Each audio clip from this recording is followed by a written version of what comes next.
Hello friends, welcome back to my channel once again. Radhe Radhe आप सभी को। आज हम जा रहे हैं बरसाना और आज रात को हमारा वहीं स्टे है। आप लोग कहते हैं बरसाना के ब्लॉग बनाओ, बरसाना के ब्लॉग बनाओ। आज हम आपको पूरा बरसाना दिखाएंगे, रुकेंगे तो बहुत अच्छे से एक्सप्लोर करेंगे।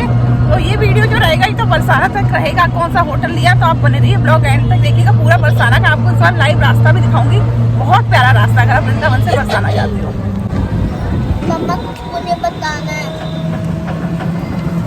तो बरसाना में आके पैदा हुई थी, हम जा रहे हैं और रात में फ्रेंड्स भी आएंगे, उनके साथ इतना ज़्यादा खेलेंगे आपको टाइम ही नहीं दे पाऊंगी।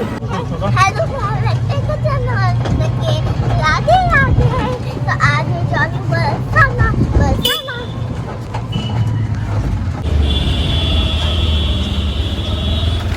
यहाँ उतर के खड़े होकर शूट करूँगी। ये है अंग्रेजी का घर। पहले पेट्रोल डला लो, आते हुए भराऊंगा। पूछ लेती इंद्रेश जी है या नहीं गाड़ी? नहीं है, आज ही देखा था उनका। अभी हम वृंदावन से निकल गए हैं बरसाना के लिए। इंद्रेश जी का ये आप आश्रम देख सकते हैं यहाँ पे। और अभी हम जा रहे हैं ई रिक्शे से। आगे जाके हम स्कूटी लेंगे। स्कूटी हमने रेंट पे ले ली है।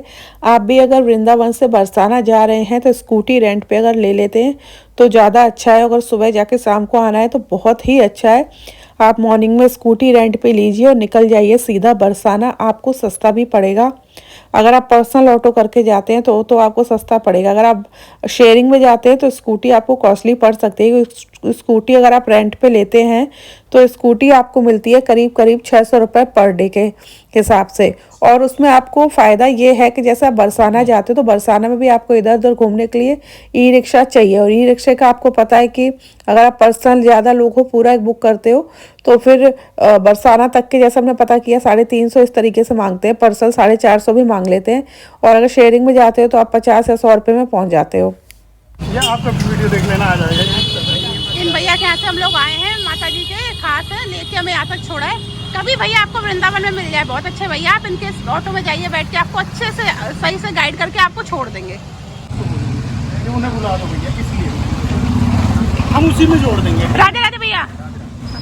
हम उसी में यहाँ पे हम लोग आ गए होटल पे। यहाँ पे हमने स्कूटी ले ली है और अभी स्कूटी से हम जाएंगे बरसाना। तो आपको पूरा जान बरसाने का आपको दर्शन कराएंगे। ये रही स्कूटी। आप चाहे तो किराए पे भी ले सकते हैं स्कूटी।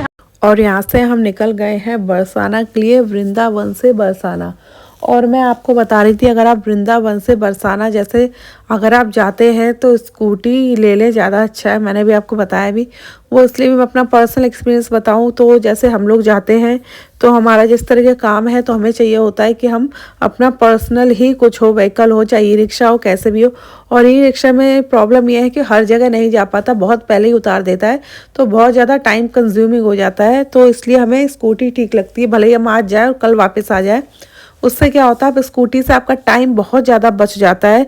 आप स्कूटी से बरसाना बहुत इजीली घूम सकते हैं। जैसे अगर आपको जाना हो लाडली जो मंदिर तो आप बड़े ही आसानी से मंदिर के सामने तक प्रॉपर आप स्कूटी लेके जा सकते हैं। अगर आपको जाना हो मान मंदिर के बिल्कुल आप सामने तक स्कूटी लेके जा सकते हैं। हमने ब्लॉग डाला भी था कि हम प्रॉपर मान मंदिर गए थे। रात का समय था, 7:30 बज रहे थे और उस टाइम वहाँ पे प्रॉपर हम स्कूटी से गए थे। और इतना प्यारा व्यू आता है मान मंदिर से पूरे बरसाना का। ऐसा लगता है कि आप ना मसूरी या फिर नैनीताल में खड़े हो, क्योंकि मान मंदिर थोड़ी ऊंचाई पे है और बरसाना बिल्कुल नीचे। ऐसा लगता है हम पहाड़ पे खड़े हैं। तो बहुत सुंदर दर्शन है।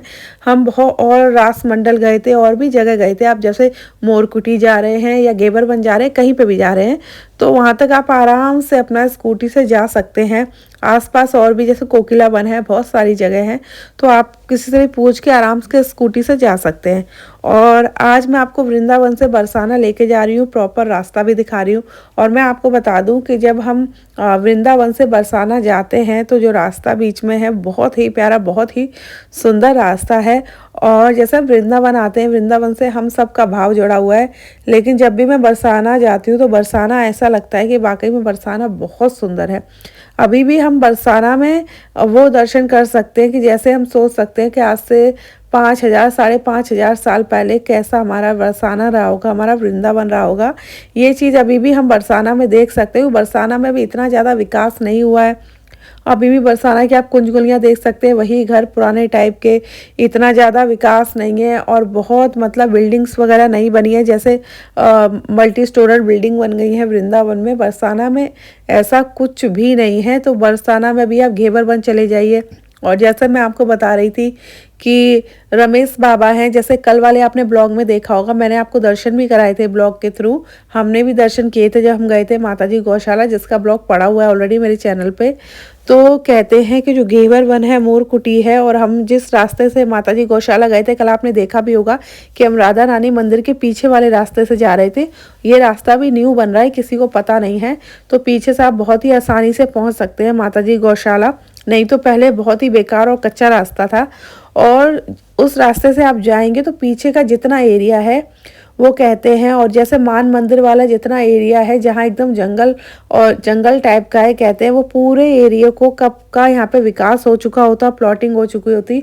लेकिन रमेश बाबा जो हैं उन्होंने बहुत ज़्यादा आंदोलन किया, इसका विरोध किया, और उसके बाद उन्होंने कहा ये हमारी धरोहर है, प्राचीन है। इस तरीके से तो बरसाना की जो प्राचीन कहते हैं कि देखने में लगेगा ही नहीं कि बरसाना, अगर आप यहाँ पे भी मल्टी स्टोरेड बिल्डिंग बना देंगे, पूरा बसा देंगे, तो हमारी जो जैसे बरसाना रहा होगा आज से 5000 साल पहले, ये सारा कुछ बचेगा ही नहीं। तो अभी भी आप जाओगे बरसाना में, आप दर्शन कर सकते हैं, मोरकुटी आप जाओ, घेवर बन जाओ। अगर बाबा जी ने आंदोलन नहीं किया होता या इसके विरुद्ध नहीं गए होते, कहते बहुत लंबे समय तक उन्होंने इसका विरोध किया, बहुत ज़्यादा इसके पीछे बड़ा आंदोलन भी चला, तब जाके ये सारी चीज़ों का उन लोगों ने संरक्षण किया है रमेश बाबा ने। और वहाँ के लोग उन्हें बहुत ज़्यादा मानते भी हैं, उनको बिल्कुल भगवान की तरह पूजते हैं। कभी अगर आपका सौभाग्य हो आप जाइए, उनके दर्शन जरूर कीजिए। ऐसे संतों के दर्शन बड़े ही सौभाग्य से होते हैं। जैसे आजकल हम देख रहे हैं वृंदावन में आप जाओ तो ठीक है, आप कुंज गलियों में जाओ, केसी घाट चले जाओ, कालीदह चले जाओ, या सबसे ज़रूरी जैसे स्थान है टटिया स्थान, वहाँ पे आप जाओ तो आप फील कर सकते हो प्राचीन वृंदावन को, कि आज से 5000 साल पहले हमारा वृंदावन कैसा रहा होगा। या आप मदन टेर चले जाओ। लेकिन अगर आप वैसे वृंदावन जाओ केली कुंज आश्रम के सामने या रुक्मणी विहार, तो लगेगा ही नहीं है कि आप वृंदावन में हो, ऐसा लगता है कि आप कोई मेट्रो सिटी में हो। तो जो वृंदावन में बहुत ज़्यादा विकास हो गया है, उस तरीके का विकास अभी बरसाना में नहीं हुआ है। उसके पीछे कहते हैं रमेश बाबा की उन्होंने अपना पूरा जीवन ही इस चीज़ में लगा दिया, इसलिए बरसाना के लोग उनको बहुत ज़्यादा मानते हैं। और कहते हैं कि अब आने वाले टाइम पर वृंदावन में कॉरिडोर भी बन जाएगा, तो पता नहीं हमारी कुंज गलियाँ रहेंगी भी या नहीं रहेंगी। तो ये सब सोच के बड़ा ही वो लगता है कि अभी भी हमें लगता है कि हम जाएं वृंदावन में, हम वृंदावन के दर्शन करें। लेकिन वृंदावन में अब कहते हैं कि मन की आंखों से ही आप वृंदावन के दर्शन कर सकते हैं। आंखों से देखोगे तो बस वही बिल्डिंग ही बिल्डिंग दिखाई देंगी, विकास ही दिखाई देगा। तो ये था मेरा ब्लॉग आज का। मैंने सोचा कि मैं वृंदावन से बरसाना जा रही हूँ तो आपको भी पूरे रास्ते का दर्शन करा दूँ, और जो भी बरसाना के बारे में कुछ बातें वो आपको बता दूँ कि अगर आप जाएंगे स्कूटी से ज़्यादा अच्छा रहेगा, आपके लिए ईजी पड़ेगा। बाकी यही था मेरा ब्लॉग। आई होप आज का ब्लॉग आपको पसंद आया हो, और अगर आज का ब्लॉग आपको पसंद आया हो तो मेरे चैनल को लाइक शेयर सब्सक्राइब जरूर करना। और आप बताइए आप वृंदावन बरसाने के बारे में और क्या जानना चाहते हैं, आप मुझे कमेंट जरूर करिए। नेक्स्ट ब्लॉग मैं उसके ऊपर ही बनाऊंगी, कोशिश करूंगी कि नेक्स्ट वीडियो मेरा उसी टॉपिक पे हो। बाकी आपसे मिलेंगे अपने नेक्स्ट ब्लॉग में। अभी के लिए राधे राधे।